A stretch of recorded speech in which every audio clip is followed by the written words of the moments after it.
আল্লাহ পাক রব্বুল আলামিন বলেন, তোমরা শ্রেষ্ঠতর জাতি। কুনতুম খায়রা উম্মাতিন, তোমরা শ্রেষ্ঠতর জাতি। উখরিজাত লিন-নাস, তোমাদেরকে সৃষ্টি করা হয়েছে মানব জাতির কল্যাণের জন্য। তা'মুরুনা বিল মা'রুফ ওয়া তানহাউনা আনিল মুনকার, তোমরা লোকদেরকে ভালো কাজের আদেশ দিবে, মন্দ কাজে তাদেরকে বাধা দিবে। এটা কুরআনুল কারীমের একটা আয়াত আমি তিলাওয়াত করলাম এবং অর্থ আপনাদের সামনে তুলে ধরলাম। ব্যাখ্যা অনেক সময় লাগবে।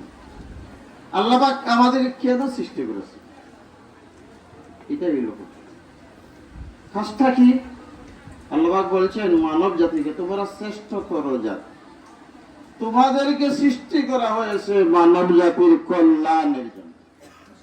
আমাদের কাজই হচ্ছে মানুষের সেবা করা, মানুষের কল্যাণ করা, মানুষের জন্য কিছু করা। আমার আল্লাহ নিজে বলছেন, সৃষ্টিকর্তা নিজে বলছেন। আমি লম্বা করবো না, সময় কম।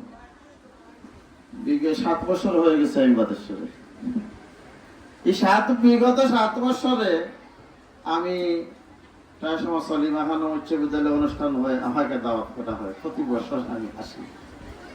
গৌস আহমদ নাম যে কতবার আমি শুনছি, সুবহানাল্লাহ। আচ্ছা, আপনারা বলেন, উনি 35 বছর আগে চলে গেছে, ঠিক তো? ইন্তেকাল হয়ে গেছে ওনার 35 বছর।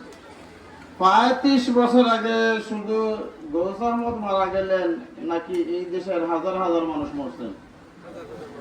কথা বলেন। হাজার হাজার মানুষ মারা গেছেন। তো কই হাজার হাজার মানুষের নাম তো কেউ নেয় না, শুধু গৌস আহমদই বলে। ব্যাপারটা কি? গৌস আহমদ কিছু করে গেছে, ওনার কর্মের মধ্যে দিয়ে উনি চিরজীবী হয়ে গেছেন। যতদিন পৃথিবী থাকবে গৌস আহমদের নাম থাকবে। লক্ষ লক্ষ মানুষ আসবে এবং যাবে, কেউ তাদের নামও জানবে না। এই জন্য আমরা আল্লাহ পাক বলছেন তোমরা শ্রেষ্ঠতর। তোমাদের কাজ হচ্ছে মানুষের কল্যাণ করা, মানুষের সেবা করা। আর শিক্ষা সেবার জন্য উনি যা চিন্তা ভাবনা করছেন, আমার মনে হয় 100 বছর পরে কি হবে উনি তা আগে বলতে পারতেন। বলার মতো ক্ষমতা ওনার ছিল। গৌস আহমদ সাহেব, আল্লাহ পাক ওনাকে জান্নাত নসিব করুন।